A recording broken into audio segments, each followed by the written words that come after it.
Ladies and gentlemen, I am joined by a new addition to the UFC roster. Tom, well done, congratulations. Well, let's just quickly talk about that. You get the call, so to speak, to the big show. How did it feel getting that announcement? That must have been something you worked hard for.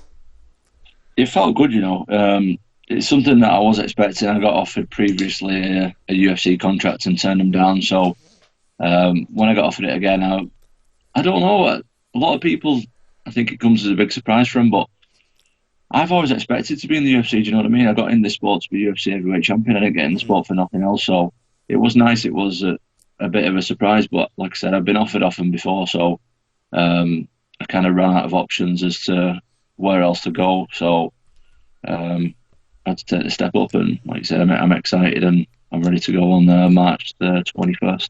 Well, I was going to say the announcement that you got, and obviously it was great to hear the news. I know Jimmy Manoa in the past talked about how he got offered the fight to the UFC, but he turned it down as well. Was that just as well more in case you just wanted to get yourself a bit more experience outside of the show, rather than some guys in the past went in there far too quick in their early career and then had to come back out again? Was it just more in case you just want to get a bit more kind of experience in the cage under your belt on the regional side?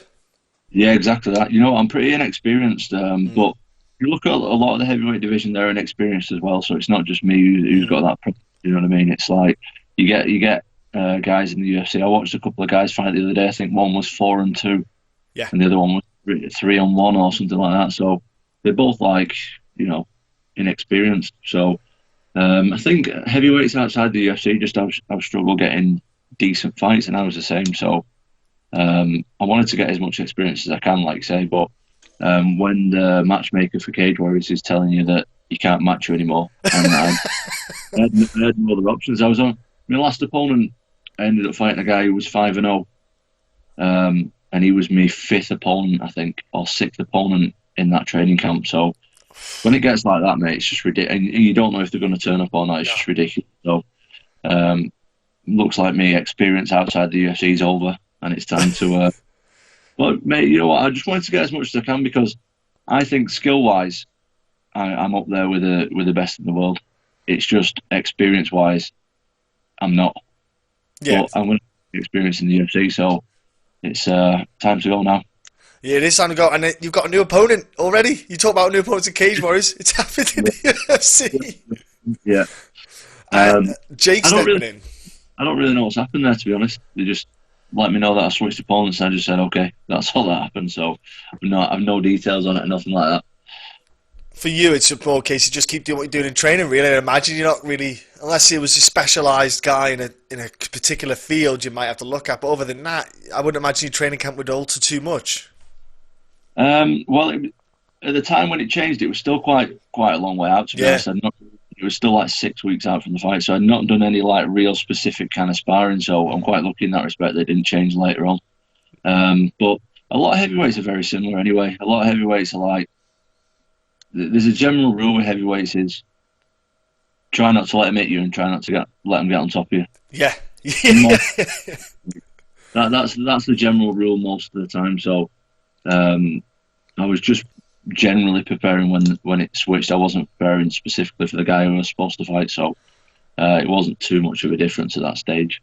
One thing I noticed with yourself over the past few fights, though, was your kind of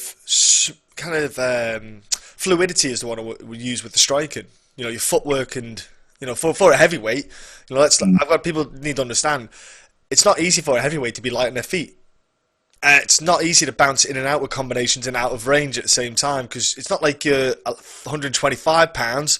You're whacking double that weight. So I say to people, put on like a 20, 30 kilo weight vest and then do that footwork. Then you start to get an idea of what these guys are kind of moving around. I notice your footwork and your hand speed, there's a lot more fluidity there. Obviously, that's a lot of training there. But is that something you've just grown in confidence over time now recently?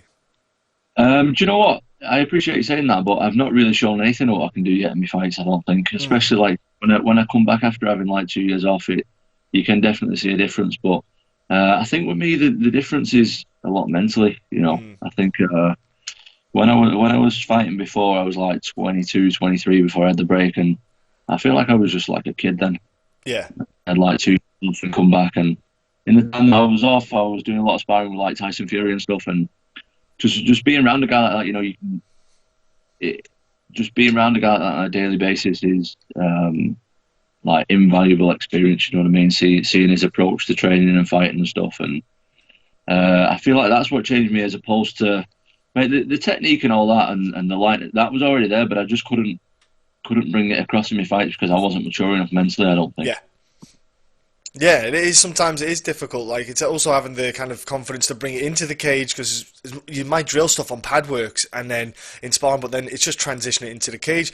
You did mention Tyson Fury. Obviously, he was down at the gym with training with the boys, and you know, he could be the next challenger in the UFC heavyweight division in the future. Who knows? But with that kind of people around you, you get that experience, and obviously now you're going to have yourself, Darren, and Mike. You know, the kind of energy in that gym. You must be feeling great right now. The whole camp, the whole place must be buzzing.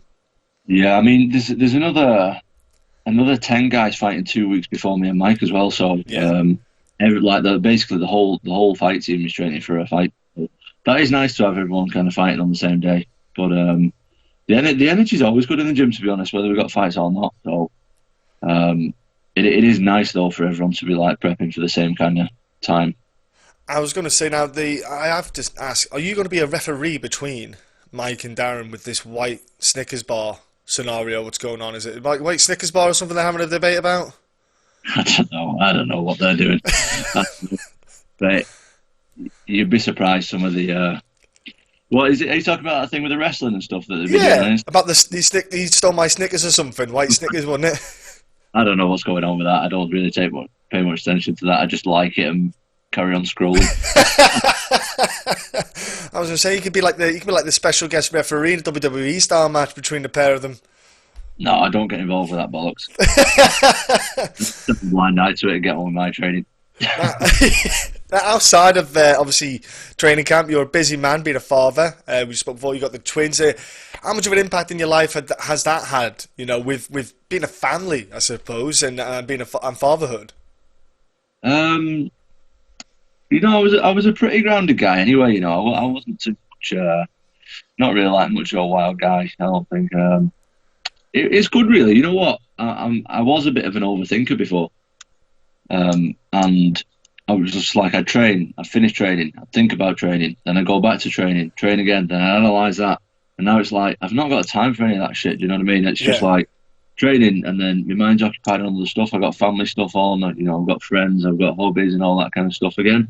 This is just all like it's all mental, and it's all in your head. So anything that kind of takes my mind off fighting, but it puts it into perspective a little bit of what I'm doing it for. But I don't really like to focus on that stuff too much because it adds extra pressure. Do you know what I mean? My family are going to love me no matter what. So no matter if I win or lose, fight in the UFC, don't fight in the UFC, it doesn't really matter, any of that kind of stuff. But it's just good to have something else to do, and for me, that's what life's all about: is raising my kids and being a good father for my kids. I was going to say that's what for me fatherhood did. You know, it kind of made me just.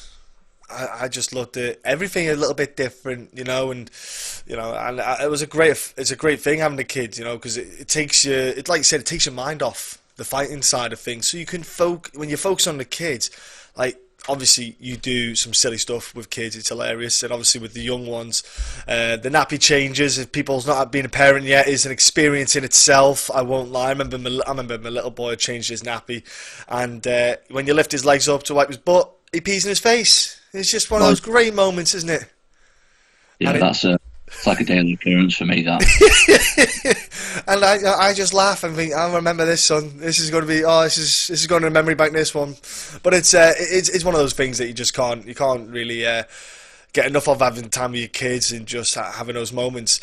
And it does, like you say, it breaks that monogamy of the training, because you do tend to overthink. I know exactly what you mean, where you could train and you can have a great session, but you do something silly in the session, it can get in your mind, then you overthink it, and you get that break from that, you know, and the family can help. So what do you like to do then if you do get 5 minutes free? I know I've taken up your free time right now, but if you do get free time, do you just like to relax with the missus, or what do you like to do? No, I don't really do too much. If I'm not training that, I like to drink. Nice. I like to go on nights out and drink and shit like that. I don't really do too much. To be honest, it sounds pretty sad, but I like to exercise. Like even if I've not got a fight, I'll go and lift weights or do some kind of shit. I don't really have too many hobbies though. Mm. Other than, like fighting is my hobby, even though it's like Yeah. my job now. That's like my thing that takes me away from everything else. So, um, other than that, just drinking, chilling, spending time with friends, stuff like that. Nothing spectacular. And obviously Tyson Fury, sorry, Wilder and Fury is happening. It's going to be kicking off in about what 10, 12 hours or something like that at the time of this recording. Now Wilder weighed in at 231, so he put on 20 pounds somehow and still looked ripped. You know, not going to say how we did that. Fury as well, 273. Ooh, that's a big 273. Put on 17. Have you? Obviously, you're a boxing fan in that. What are you looking forward to about the bout? Everything basically. It's just one of them. I've been looking forward to it for months since the last fight. It's just intriguing, isn't it? I feel like anytime Wilder fights is intriguing because it can just literally be over at any second. And obviously Fury's far superior to him skill wise, far superior. Yeah, I think And technical ability is levels yeah, above, isn't it? like if they were sparring one another, it would look like they shouldn't spar. Yeah, I think because Fury's so much better than him, but at the same time Wilder can literally knock him out at any second. So I ain't got no idea what's going to happen, but I'm looking forward to it. yeah. I think it still blows my head the speed and footwork that Fury has. I still can't get my head around someone that size can do it. I just don't get it. I don't know how it's even possible. Other guys can't do it his weight, and you just think, how's he doing it? He's so fast, so fast. It's beautiful to watch, though. I have to admit, and I've got to be honest with you. I said to everyone, I said, look, Fury when he fought him last time, had only just come off a huge layoff, fought one guy, and then went into a massive fight. I said, now he's had a proper training camp. He looks in tremendous shape. You will see a different Fury. I think you'll see a different level of Fury than the first time. Mm. It's interesting. It's very interesting. And like I say, anytime Wilder fights, I'm watching it because I'm just like anyone else. I like watching big knockouts, but Mm. I would never. Obviously, I've seen up close on multiple occasions how good Fury is. I would never bet against Fury because I know how good he is. But if you survive 12 rounds with Wilder the first time and only just, you've got a slim chance of surviving another 12. Yeah. But he's far superior to him skill wise, and Tyson's just amazing. I'm just so intrigued what's going to happen, man. I wouldn't bet on it. If someone give me £1,000,000, I wouldn't bet on it. Nah. No chance. No, thanks. I wouldn't even go near it. I wouldn't touch that fight with a 10-foot barge pole. Not a chance. I'm not betting on it either. It's just one of them ones. Watch it, enjoy it, forget about the betting. It's too much of a risk for both parties, really. Yeah, it's an interesting matchup, and obviously your matchup, Jake Collier, is going to be fantastic at London. It's going to be a barn burner. You're going to bring a debut to blow people's minds away. You can catch people's eyes with your performance, and it's especially in the UK. You'll have a lot of people coming down to watch you, I imagine, as well. Yeah. Yeah. So go on, carry on. No. Go on. Ask me whatever you want to ask me. Well, I was just going to say, mate, give us a shout out to your sponsors, give us a shout out to your gym, give us a shout out on your social media platforms where people can follow you. Let's try and get that out there and get people joining you on your journey, mate. Sweet. So you can follow me on Instagram, Aspinall93. And I just want to say a big shout out to everyone who's helped me along the way, sponsors and the teammates who helped me and my coaches and stuff. Really appreciate it. But yeah, you need to get on the Instagram right now because I'm going to be the next heavyweight champion. Give me a little bit of time. Give me 5 years, and I'll be up there. Yeah, 5 years. All right, that's it. 5 years time, we'll sit again and chat. In 5 years as well, and we'll talk about your being heavyweight champ. That's what we'll do. Tom, have a great fight, mate. Honestly, enjoy your camp. Have a great time. Thanks very much for your time, mate, and enjoy time with your family as well before the fight as well, man. Thanks, mate. Appreciate it.